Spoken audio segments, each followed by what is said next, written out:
Olá família, sejam bem-vindos a mais um vídeo aqui no meu canal. Para quem não me conhece, eu sou Alicia Danara. No vídeo de hoje vou partilhar algumas ideias em torno da leitura deste livro aqui, Campo de Batalha da Mente, que já está bem jantado porque eu tenho filhas. É um livro da Joyce Meyer, um best-seller muito conhecido, e ao longo da minha abordagem eu vou inserir sempre munição para mulheres, que para quem não sabe é a mensagem que hoje eu entendo que Deus me confiou. Então vou levantar sempre algumas ideias em torno do universo feminino, em torno do ser esposa, mãe, dona de casa ou mulher de maneira geral. Campo de Batalha da Mente. O livro ideal para quem percebe que está frequentemente a ter pensamento acelerado, pensamentos doentios, que está sempre com a mente dividida, pensa numa coisa, depois pensa noutra, que está sempre com uma mente argumentativa, tipo, a tua boca pode até não falar nada, mas a tua mente está sempre cheia de coisas a acontecer lá dentro. O que é que você diria em tal situação? O que é que você faria? O que é que você não faria? Ou uma mente extremamente preocupada, sempre ansiosa, a pensar nas coisas. Ou uma mente depressiva, sempre a olhar para as coisas que aconteceram, a se entristecer por causa dessas coisas. Então esse livro traz resposta a essas todas as questões com uma visão espiritual, com uma visão bíblica, que começa exatamente por deixar claro que sim, há uma batalha a decorrer na nossa mente, há uma batalha declarada contra as nossas vidas, a partir do momento que nós decidimos aceitar Jesus e seguir os caminhos, os ensinamentos de Jesus. E essa batalha é protagonizada pelo inimigo, pelo diabo, por Satanás, que tem estratégias e delega demônios para nos atazanar, para nos azucrinar, para nos levar de mal a pior. A Bíblia diz que ele não vem senão para matar, roubar e destruir. E essas estratégias são baseadas no nosso histórico de vida, nas fraquezas que ele sabe que são comuns ao ser humano, né? A carne humana. Então o conhecimento que Satanás já tem da humanidade, ele também usa contra cada um de nós. E pronto, o versículo-chave do livro que comprova que há uma batalha realmente a decorrer, Efésios 6:12. Porque a nossa luta não é contra sangue e a carne. Não estamos combatendo apenas contra oponentes físicos. Isso está entre parênteses. A Joyce Meyer é uma grande mulher estudiosa da palavra, e ela amplifica muito cada ideia que o versículo quer transmitir. Então tem algumas coisas entre parênteses. E sim contra os despotismos, os principados e potestades, contra os espíritos mestres que são dominadores deste mundo tenebroso, contra as forças espirituais do mal nas regiões celestiais. Tem mais um versículo. Porque as armas da nossa milícia não são carnais, armas de carne e sangue, e sim poderosas em Deus para destruir e derrotar fortalezas, anulando sofismas, visto que refutamos argumentos e teorias e questionamentos e toda altivez e superioridade que se levante contra o verdadeiro conhecimento de Deus, e levando cativo todo pensamento e propósito à obediência de Cristo, o Messias, o ungido. Top! A Bíblia é top. Então, é exatamente esses são os dois versículos chaves. Primeiramente, que estamos numa luta, e segundo, a luta acontece por meio da nossa mente, por meio dos nossos pensamentos. A primeira parte do livro, então, é exatamente deixando claro que existe uma guerra a decorrer e mais ou menos como é que Satanás opera nas nossas vidas. Quando nós tomamos a decisão de seguir a Deus, nós entramos numa guerra inevitavelmente. Quando nós tomamos decisões agradáveis ao coração de Deus, nós atiçamos mais ainda essa guerra. Então, cada escolha que nós fazemos, cada passo que nós damos em direção às coisas que Deus tem para nós, vão gerando mais e mais resistência. Como eu disse, é muito importante nós termos noção que há uma guerra a decorrer na nossa mente e que Satanás tem aliados, tem súditos, tem subordinados que ficam a tentar soprar coisas nas nossas cabeças. E quando nós não temos essa noção, essa sabedoria, nós pensamos que todos os pensamentos que surgem na nossa mente são nossos. É muito importante nós sabermos disso e pensamos que tudo que está na nossa mente é realmente nosso e vamos mergulhando naquilo. Então a primeira chave que ela nos apresenta é a capacidade de nós pensarmos sobre aquilo que estamos a pensar e de nós fazermos uma análise se é um pensamento edificante, se é um pensamento que vem de Deus, se é um pensamento carnal, nosso, ou se é um pensamento que vem do diabo para nos incentivar a fazer coisas que sejam não agradáveis a Deus e sim agradáveis a Ele. Então é muito importante nós termos essa clareza. Muitas vezes nós acordamos e já somos levadas a um nível de pensamento que às vezes não conseguimos acompanhar, não conseguimos dar resposta, já estamos a pensar no dia todo, já estamos a pensar que estamos desanimadas, que não queríamos estar a viver isso que estamos a viver, que a nossa vida está podre, está mal, enfim, muitos pensamentos, poças, acordei mais, vou ter que fazer não sei o quê, sabe? Exatamente essa coisa de você acordar e já acordei mais. Isso já é um estado mental que é preocupante e que é de se levantar em oração, em meditação e, se possível, buscar ajuda também, porque Satanás não está a brincar, ele não para, não tem preguiça. Então nós precisamos também de ser muito intencionais na nossa luta contra as suas obras e nas suas obras contra a nossa mente. Então temos que ter essa possibilidade de pensar nas coisas que estamos a pensar e de não aceitar qualquer pensamento que vem na nossa mente como se ele já fosse realmente nosso. Nesse processo de purificarmos a nossa mente, é muito importante nós termos em vigilância as coisas das quais nós estamos a nos encher. A Bíblia diz, tudo que for digno, tudo que for justo, tudo que for agradável, louvável, outros adjetivos em função da tradução, nisso pensai. A Bíblia também nos chama, não vos embriagueis no vinho onde há contenda, mas enchei-vos do Espírito. As coisas das quais nós nos enchemos sempre vão ser aquelas que depois vão sair para fora. A Bíblia diz que a boca fala do que o coração está cheio. Então, nesse processo de vigiarmos aquilo que nós pensamos, nós vamos inevitavelmente ter que vigiar aquilo que nós ouvimos, aquilo que nós vemos, as pessoas que nós seguimos, e porque tudo isso depois se constitui arma, se constitui informação para Satanás usar contra nós, para Satanás nos levar na comparação, para Satanás nos levar na inveja. Então nós temos que vigiar o nosso coração e as coisas das quais nós nos alimentamos, as coisas das quais ou com as quais nós nos enchemos. Nem todo pensamento que cai na nossa cabeça vem de nós. E quando nós, como mulheres, decidimos nos posicionar onde Deus quer que nós nos posicionemos, minhas queridas irmãs, podem crer que lutas surgirão. E antes de serem lutas externas que também acontecem, as lutas surgem na nossa mente. Por exemplo, você decide se dedicar mais aos teus filhos. Essa é uma grande decisão na vida de uma mulher. A decisão de investir tempo, atenção, cobertura espiritual, cobertura emocional na vida dos filhos, de estar presente para criar seres humanos que sabem e têm com quem contar. A forma como a vida nos é apresentada pelos nossos pais depois influencia a forma como nós nos relacionamos com Deus, a forma como nós somos enviados para o mundo. Influencia na pessoa que nós seremos, no tipo de instrumentos que nós seremos na mão de Deus. E Satanás sabe tudo isso.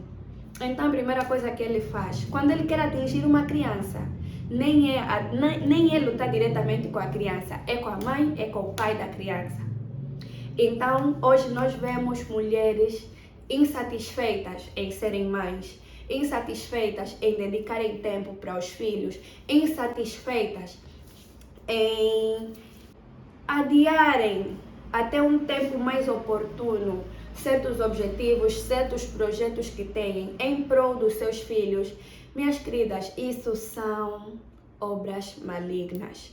quem está por trás disso é Satanás. E Satanás aproveita-se do nosso egoísmo, desse século presente. Por isso que a Bíblia diz para nós não nos deixarmos moldar pelos padrões deste mundo, deste século, mas renovarmos a nossa mente. Porque é só mudando a nossa mentalidade que nós vamos poder viver a boa, perfeita e agradável vontade de Deus. Então, a nossa mente é um instrumento valioso para nós alcançarmos coisas grandes em Deus. Sabendo, Satanás, que você vai tomar uma decisão que pode impactar toda uma geração, vai te atacar mesmo.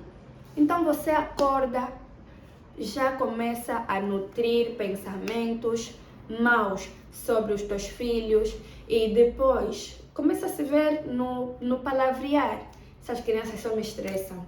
Já tá a me chatear. Já tá a me irritar. Não me deixam fazer nada. Você vai se deixando levar e envenenar contra os teus próprios filhos.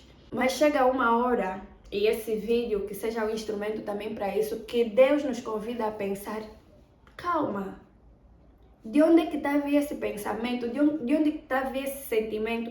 De onde é que está a vir tanta opressão? Porque não é normal uma mulher nutrir tantos pensamentos contra contra os próprios filhos, contra dedicar-se ao próprio filho. Isso são planos malignos, são obras das trevas que já estão a se tornar normais no nosso meio. Então, Satanás, sabendo que quando você ocupa o teu devido lugar, coisas grandes acontecem, ele vai atacar em coisas simples, vai te atacar no teu senso de valor, você vai começar a pensar: estou aqui a fazer o quê? Não estou a fazer nada que presta.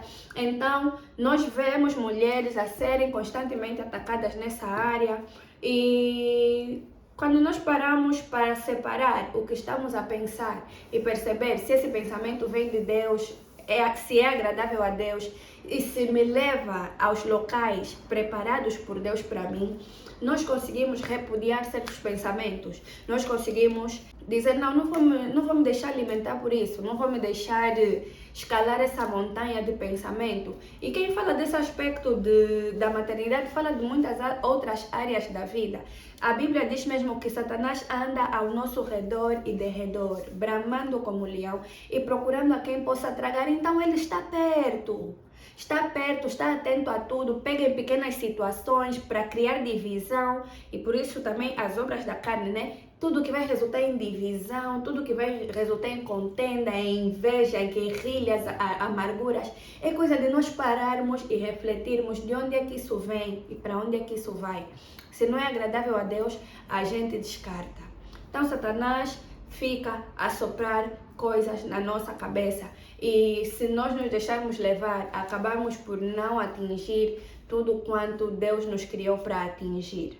Primeiro ponto e crucial do livro: vigiar os teus pensamentos. Pensar sobre o que tu estás a pensar.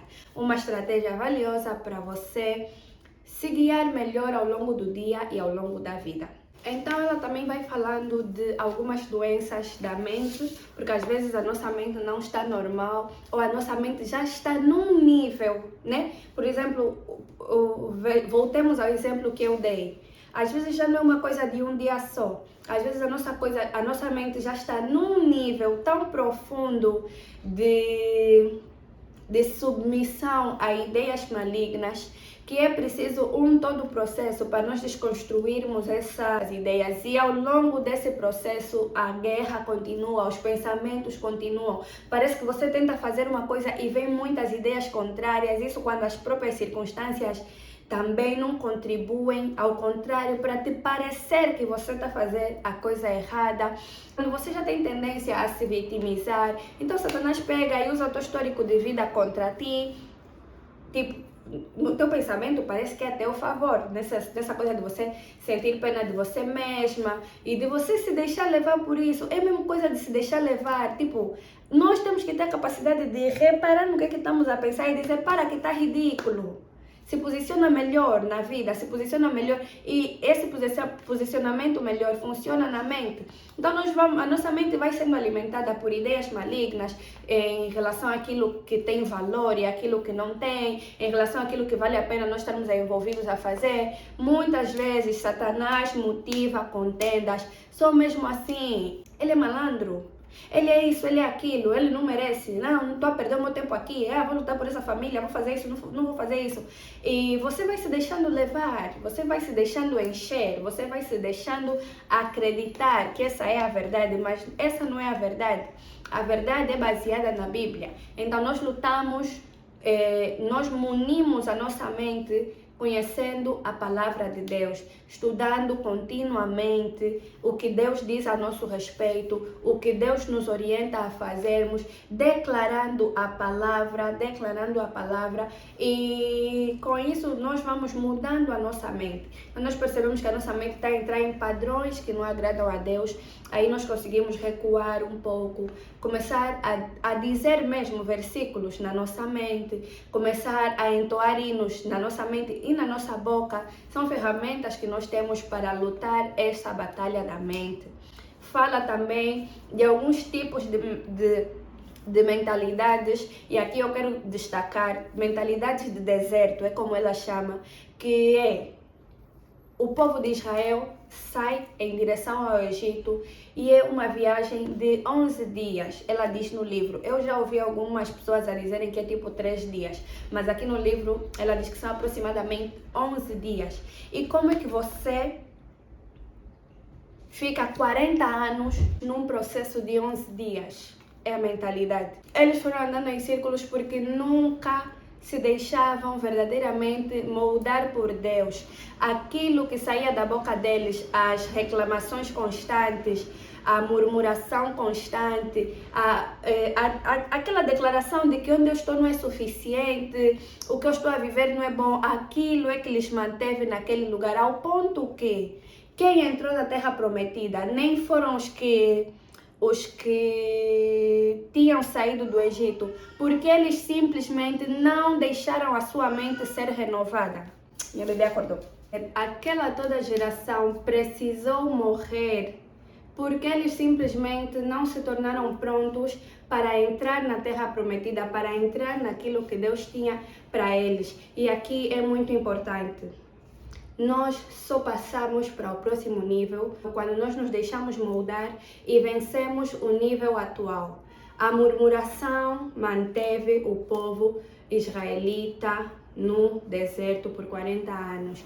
A falta de gratidão a Deus, a falta de uma mentalidade otimista, do tipo, estamos no deserto agora, mas estamos a caminho da terra prometida. E isso é algo que acontece no nosso dia a dia constantemente. Nós nos deixamos manter insatisfeitas, nós nos deixamos manter desanimadas, nós nos deixamos manter resmungonas, e isso afasta de nós as coisas que nós queremos alcançar, as coisas boas que Deus tem para nos conceder. Quando nós começamos a mudar a nossa mente e o nosso palavrear, o nosso coração também muda.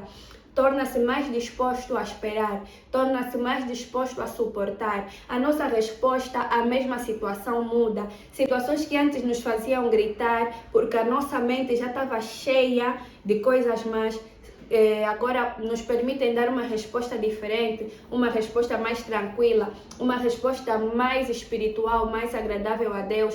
Tudo isso começa na nossa mente. Também nas mentalidades do deserto, quero aqui destacar a comparação e a inveja. Males muito presentes também no nosso tempo. E sobre a comparação e a inveja, a solução é quase a mesma. É nós reconhecermos que Deus é soberano, cada um é cada um, ninguém é melhor do que ninguém. O que Deus decide derramar na minha vida, amém. O que Deus decide derramar na vida de outra pessoa, amém. E nós temos que ser vigilantes para não nos deixar levar por isso, para não nos deixar levar pela comparação, por querer ter o que o outro tem, por invejar, para essa podridão no nosso coração. Quando nós identificamos ela, temos que entregar a Deus em oração, orar pela pessoa, abençoar a pessoa, pedir para Deus nos lavar disso. Nós temos que guerrear a guerra que acontece na nossa mente. Muitas lições, muitas lições poderosas. Recomendo para quem ainda não leu, se puder investir e fazer essa leitura, vai ser muito boa. E o final nos ensina a não culparmos tanto os outros, assumirmos o nosso papel, a nossa responsabilidade, que começa na nossa postura, que começa na nossa mentalidade, que começa no facto de nós sabermos que Deus é que é Deus, Deus é que resolve as coisas, Deus é que muda as coisas. Nós temos que nos submeter somente a Deus para podermos nos deixar ser moldadas e aprimoradas por Ele. E o final do livro eu achei muito marcante e vou ler aqui um bocadinho. O inteiro propósito da criação do homem é que ele reverencie e adore a Deus por meio da obediência a Ele. Todo o caráter divino deve estar enraizado na obediência. É o fundamento de toda a felicidade. Ninguém pode ser verdadeiramente feliz sem ser obediente a Deus, minhas queridas. Isso é verdade, falo por experiência própria. Qualquer coisa em nossa vida que esteja fora de ordem será ajustada pela obediência. A obediência é a obrigação total do homem. E outro parágrafo. Sua decisão de obedecer a Deus afeta outras pessoas. E quando você decide desobedecer, isso também afeta outros. Você pode desobedecer a Deus e escolher permanecer no deserto. Mas, por favor, tenha em mente que se você agora tem ou terá filhos, a sua decisão os manterá no deserto com você. Eles conseguirão sair quando crescerem, mas posso assegurar-lhe que eles pagarão um preço por sua desobediência. Sua vida poderia estar em melhores condições se alguém em seu passado tivesse obedecido a Deus. Para mim, esse foi mesmo o melhor fim que o livro poderia ter. No fim, ela falou mesmo do deserto, falou que uma geração precisou nascer, uma nova geração, e ainda assim Deus disse àquela geração que precisavam ser circuncidados para tirar a vergonha, porque há coisas que passam dos pais para os filhos. Eu quero muito falar com a minha geração, nós somos mães agora, né? Quer dizer, também sou acompanhada por muitas pessoas que ainda nem têm filhos, mas vão ser mães. Vão ser mães em nome de Jesus. De muitos, não é de um nem de dois, de muitos. Nós somos mães. Ok, temos as nossas dores, temos as nossas mágoas, temos os nossos objetivos, temos a nossa vaidade, temos que ter tempo para nós, porque uma mãe que não está bem, o filho também não fica bem, mas para você ficar bem, não é preciso você negligenciar o teu filho, lhe meter numa posição que você passa pouco tempo com ele, quando estás com ele também estás a lhe despachar. Nós somos mães, temos que prestar mais atenção naquilo que Deus colocou nas nossas mãos, e estou a falar especificamente dos filhos. Temos que deixar Deus moldar mais o nosso coração para nós exercermos a maternidade de maneira agradável a Ele. A sua vida poderia estar em melhores condições se alguém em seu passado tivesse obedecido a Deus. Então, onde nós estamos agora e o que nós fizermos agora vai influenciar também onde os nossos filhos vão chegar amanhã e para onde é que nós estamos a enviar os nossos filhos com o cérebro todo viciado em dopamina, porque passam horas e horas e horas e horas e horas e horas a assistir televisão e nós também queremos ficar nas telas, então negligenciamos, queremos que eles também se distraiam mesmo para nós fazermos as nossas coisas. Muitas vezes, por nós não nos deixarmos moldar por Deus, gritamos em situações que não precisávamos gritar, batemos ou agredimos, magoamos as crianças com as nossas palavras, com as nossas repreensões, a chamar de burro, de isso, de aquilo, tudo porque nós estamos a nos deixar levar, tudo porque nós não estamos a renovar a nossa mente, tudo porque nós continuamos a nos recusar a sermos amigas da palavra de Deus. Vamos nos posicionar, vamos acordar, vamos ocupar o nosso lugar, vamos deixar Deus fazer as coisas que Ele quer fazer nas nossas vidas e por meio das nossas vidas.